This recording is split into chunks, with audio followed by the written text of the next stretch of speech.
Hello friend, स्वागत है GSM Rakesh यहाँ पर। फ्रेंड, ये iQOO का फ़ोन है, iQOO Neo 6 5G। ये मेरे पास कोरियर के थ्रू आया है। फ़ोन तो रिपेयर हो गया है। अब मैं आपको बताऊंगा कि इसमें प्रॉब्लम क्या थी और किस तरीके से सॉल्व हो पाई है। और जो टेक्नीशियन है, आज के टाइम पर जो नए मॉडल आ रहे हैं 5G फ़ोन, जैसे कि शील्ड के बगल में कंपोनेंट लगे हुए होते हैं तो कंपोनेंट निकल जाते हैं शील्ड निकालते टाइम। तो इस फ़ोन में क्या क्या प्रॉब्लम थी वो मैं आपको बता देता हूँ। यहाँ पर सबसे बड़ी प्रॉब्लम पहली ये थी कि ऑन ऑफ बटन नहीं मानना था। दूसरा प्रॉब्लम ये थी कि इसमें 5G का नेटवर्क आ रहा था, 4G का नेटवर्क नहीं आ रहा था। अभी मैंने 4G पे सेट कर रखा है, मैं अब 5G पे सेट कर देता हूँ। पहले मैं 4G चला के दिखा देता हूँ। अभी यहाँ पर 4G आ गया और यहाँ पर यूट्यूब चला के दिखाता हूँ। तो यहाँ पर ये यूट्यूब भी चल गया, ये देखो यूट्यूब भी चलने लगा है, यानी कि अब 4G अब प्रॉपर काम करने लगी है।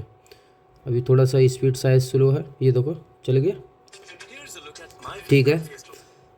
अब मैं आपको क्यों दिखा रहा हूँ काम होने के बाद, मैं आपको बताऊंगा कि जो 5G फ़ोन है, जो लोग डरते हैं आज के टाइम पर, तो मैंने एक चीज़ नोटिस किया है कि अभी जो कॉस्टली फ़ोन आ रहे हैं 30-40 हज़ार रुपये वाले या फिर उससे भी महंगे, तो उनमें प्रॉब्लम है, इतना ज़्यादा प्रॉब्लम नहीं बनना है। अगर आप आई स्कैनिंग करते हैं तो आई स्कैनिंग से भी आप बहुत कुछ कर सकते हैं। ये फ़ोन वाटर डैमेज हुआ था और वाटर डैमेज होने के बाद इसमें नेटवर्क का प्रॉब्लम बन गया, पावर बटन का प्रॉब्लम बन गया, शायद एक दो प्रॉब्लम शायद और भी था। तो इसमें अब मैं आपको बता रहा हूँ कि इस फ़ोन में आई स्कैनिंग करने से ही फ़ोन रिपेयर हो गया। एक बार मेरे पास और वाटर डैमेज फ़ोन iQOO का ही आया था, उसका मैंने वीडियो बनाया था, तो वो भी आई स्कैनिंग से ही रिपेयर हो गया। तो आज के टाइम पर जो डबल बैटरी सर्किट आ रहा है या फिर जो 5G फ़ोन आ रहा है जिसमें बहुत ज़्यादा कंपोनेंट, बहुत ज़्यादा आईसी लगी हुई हैं, अगर उनको देखकर आप घबरा जाते हैं तो घबराने की ज़रूरत नहीं है। आप सबसे पहले आई स्कैनिंग करो। आई स्कैनिंग में आपको बहुत कुछ देखने के लिए मिल जाता है। जैसे कि अगर वो सेट वाटर डैमेज है तो वाटर डैमेज में कोई कंपोनेंट पे पानी गया हुआ हो, आईसी पे पानी गया हुआ हो, तो उस टाइम आप उसको फाइंड करके रिपेयर कर सकते हैं, चेंज कर सकते हैं उस कंपोनेंट को। बहुत सारी चीज़ें हैं आई स्कैनिंग से। फ़ोन है ना, आज के टाइम के जो फ़ोन आ रहे हैं वो ज़्यादातर हो जाते हैं। इतना बड़ा फॉल्ट मुझे नहीं लगता कि अभी मार्केट में 5G फ़ोनों पर आ रहा है, बाकी आसानी से हो जाते हैं। अब मैं आपको दिखाता हूँ। यहाँ पर ये देखो ब्लैक पेस्टेड CPU और UFS है, और ज़्यादातर आईसी ब्लैक पेस्टेड नहीं, जो मेन आईसी है वो ब्लैक पेस्टेड है। और ब्लैक पेस्टेड होने का फ़ायदा ये है कि इसमें पानी नहीं जाता है, बहुत सारी दिक्कतें हैं वो नहीं होती हैं। यहाँ पर शील्ड को देखो किस तरीके से निकाला है और कंपोनेंट कैसे निकाला है। मैंने यहाँ पर क्या क्या काम किया है वो मैं आपको दिखाता हूँ, और आप भी बहुत ज़्यादा बारीकी से काम करें। इसमें टाइम लगा था मेरे लिए, करीब एक दिन से ज़्यादा लग गया था आई स्कैनिंग करते करते करते करते, क्योंकि इसका जो ओनली हार्डवेयर सॉल्यूशन है, हार्डवेयर सॉल्यूशन से इतना बात नहीं बनता। हमारे पास बिटमैप भी होना चाहिए, स्मेटिक भी होना चाहिए, उसके बाद ही पता चलता है। क्योंकि कुछ कंपोनेंट गायब हो जाते हैं, जैसे कि यहाँ पर ये वाईफाई आईसी है, यहाँ पर कंपोनेंट गायब हो गए थे, तो उसकी वैल्यू कैसे देखें, तो बहुत सारी प्रॉब्लम है। यहाँ पर हमारा ऑन ऑफ बटन का जो लाइन है वो यहाँ पर कंपोनेंट निकला हुआ था शील्ड के बराबर में से, तो उसकी वैल्यू क्या है, क्या लगाना चाहिए, क्या है। और यहाँ पर भी कंपोनेंट उखड़े हुए थे, तो वो किस तरीके से काम करते हैं वो यहाँ पर समझना दिक्कत पड़ जाती है। तो मैं थोड़ा सा माइक्रोस्कोप से दिखाता हूँ आई स्कैनिंग क्यों ज़रूरी है।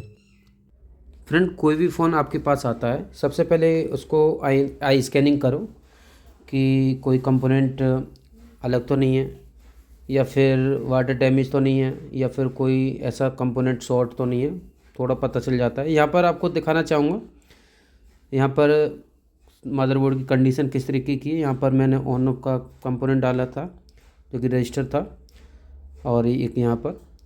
तो अब यहाँ पर मैं आपको दिखाता हूँ कि मदरबोर्ड की कंडीशन ये मेरे पास किस तरीके का है। यहाँ पर देखिएगा ये शील्ड उखड़ा हुआ है और बगल में बिल्कुल शील्ड के नज़दीक कंपोनेंट लगी हुई है। अधिकांश आजकल के फ़ोनों पर ये देखने के लिए मिल रहा है कि शील्ड के बिल्कुल बगल में कंपोनेंट लगे हुए हैं, जो कि शील्ड निकालते टाइम टूट जाते हैं।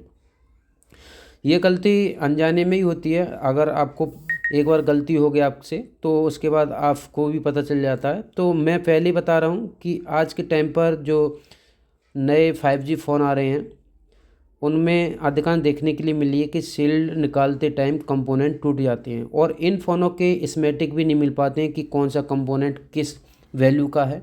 अगर हार्डवेयर सॉल्यूशन में कलर से मैच मिला के तो आप देख सकते हैं, बट वैल्यू नहीं देख सकते। यहाँ पर देख सकते हैं नेटवर्क सेक्शन में कितना बुरी तरह से शील्ड निकला है और यहाँ पर ये देखो, यहाँ पर बिल्कुल सही निकला है। तो कोई भी फ़ोन आए आपके पास पहले शील्ड निकालो सेफ तरीके से। अगर निकल रहा है तो ठीक है, नहीं तो उसको हीट करके निकालो।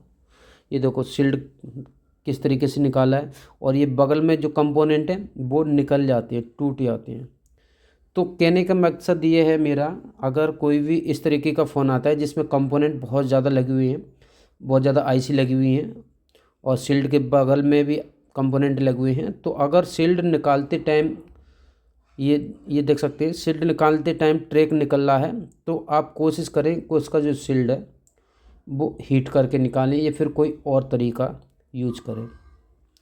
तो अब मैं आपको दिखा रहा हूँ, यहाँ पर ये दो कंपोनेंट मैंने 2 रजिस्टर लगाए थे। यहाँ पर एक रजिस्टर मिसिंग था, ये बड़ा साइज़ का है तो मैंने घुमा के लगा दिया। 10 किलो ओम्स के रजिस्टर थे जो कि मेरे लिए वो न्यू में तो स्कीमेटिक था ही नहीं, तो ऐसी अंदाजे से मैंने बगल में इस लाइन में और लगे या फिर इस तरीके के कंपोनेंट लगे हुए उसकी वैल्यू चेक करके मैंने लगाया।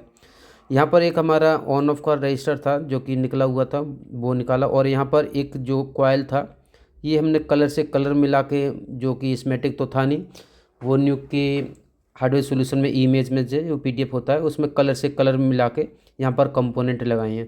तो ये नेटवर्क के कंपोनेंट टूट गए थे जो कि कटर से निकालते टाइम यहाँ पर, तो उसकी वजह से इसमें 4G नेटवर्क इस कॉइल की वजह से नहीं आ रही थी। और यहाँ पर भी कंपोनेंट टूटे हुए थे। यहाँ पर तो शॉर्ट सर्किट हुआ था, बैटरी डबल बैटरी थी इसमें, तो वाटर डैमेज होने के कारण। तो इस फ़ोन में कुछ ज़्यादा कुछ नहीं किया है और हो सकता है कि आपके पास भी ऐसा फ़ोन आए कि आज के टाइम के जो फ़ोन है उनमें ज़्यादा कुछ काम करना नहीं पड़ रहा है और आसानी से हो जाती है। तो फ्रेंड यहाँ पर आपने देखा कि जो 5G फ़ोन है और अधिकांश जो कॉस्टली फ़ोन है उनमें बहुत सारे कंपोनेंट लगे हुए हैं कंपेयर करें हम 4G या फिर 5G के जो कम बजट वाले फ़ोन हैं उनसे। तो यहाँ पर देख सकते हैं कितनी सारी पावर आईसी लगी हुई हैं, नेटवर्क में कितनी सारी आईसी लगी हुई हैं, इधर भी आईसी इधर भी आईसी। यानी कि अब मदरबोर्ड तो उतना ही बड़ा है बट आईसी बढ़ा दी गई हैं। तो अब आईसी बढ़ा दी हैं तो जगह कम हो गया। तो कंपोनेंट है वो शील्ड के बिल्कुल बगल में फ़ोनों पर अब देखने के लिए मिल रहे हैं। तो आपको कोशिश ये करना है कि शील्ड को आराम से निकालना है। अगर शील्ड निकालते टाइम ट्रैक निकल रहा है, जैसे कि ये यहाँ पर निकल रहा है या फिर मैं यहाँ पर दिखाना चाहूँगा ये यहाँ पर निकल रहा है, तो अगर इस तरीके से निकल रहा है तो आप उसे हीट करके या फिर कोई और तरीके से निकालें। आप ज़बरदस्ती ना करें क्योंकि भाई कॉस्टली फ़ोन होते हैं, कस्टमर का डाटा इंपॉर्टेंट है या फिर कस्टमर का महंगा फ़ोन है तो उसको बड़ा दुख होता है वो फ़ोन दूसरे शॉपकीपर के पास भी रिपेयर ना हो। तो इस वीडियो बनाने का मकसद ये है कि अगर आपके पास इस तरीके के मदरबोर्ड आ रहे हैं रिपेयर होने के लिए तो उसका जो शील्ड है वो सावधानी से निकालें, ना कि ऐसा काम कर दें कि दूसरा बंदा भी रिपेयर करने के लिए मना कर दें। अगर मैं बोलूँ कि ये फ़ोन इसमें ज़्यादा कुछ छेड़छाड़ नहीं हुआ, कहीं कहाँ पर शील्ड सही तरीके से नहीं निकाला, मगर शील्ड निकालते टाइम जैसे कि यहाँ पर मैं दिखाना चाहूँगा, जैसे कि यहाँ पर शील्ड उठाया तो यहाँ से ये उठाया नहीं, यहाँ से तो यहाँ से कंपोनेंट टूट गया कटर से। तो आपको इस तरीके से नहीं करना है। अगर यही फ़ोन आपका होता और आपका फ़ोन रिपेयर ना हो दूसरे दुकान पे भी या कहीं पे भी, तो आपको भी दुख होता है ना। तो शील्ड के बगल में कंपोनेंट ये देख सकते हैं कितना घनी जगह कर दिया कंपोनेंट की। तो कंपोनेंट बहुत ज़्यादा बढ़ा दिए गए हैं, तो शील्ड को आप हीट करके निकालें या फिर कोई अलग तरीके से निकालें। वैसे मैं शील्ड निकालने का तरीका वीडियो में बता रखा है और वीडियो लेके आता हूँ शील्ड निकालने का सेफ तरीका कैसा है और कौन कौन सी है। तो ये फ़ोन फाइनली अब तो रिपेयर हो गया है, कस्टमर काफ़ी ज़्यादा खुश होगा। कोरियर के थ्रू ये फ़ोन आया था, तो ज़्यादा घबराने की ज़रूरत नहीं है। अगर शील्ड सही तरह से नहीं निकल रही है तो हीट करके निकाल लें। और आई स्कैनिंग बहुत ज़्यादा ज़रूरी है और ये फ़ोन पूरा ही आई स्कैनिंग से ही हो गया है।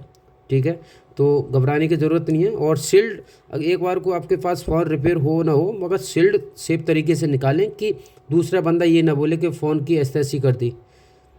बहुत सारे लोग जो कस्टमर आते हैं उनको घबरा देते हैं कि अरे भाई फ़ोन की ऐसी करवा लाया, ये बात वो बात।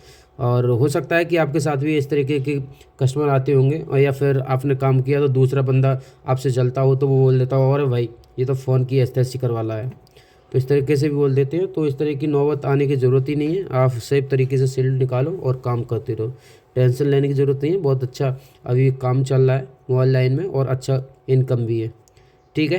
तो ये सिर्फ मोटिवेट करने के लिए थे और थोड़ी सी आपको जानकारी देने के लिए बनाया था कि जो लेटेस्ट मॉडल है उनमें कंपोनेंट है बहुत ज़्यादा बढ़ चुके हैं और आप सेफ तरीके से काम करें, ठीक है। तो आज के लिए इतना ही, मिलते हैं नेक्स्ट वीडियो में। Thank you.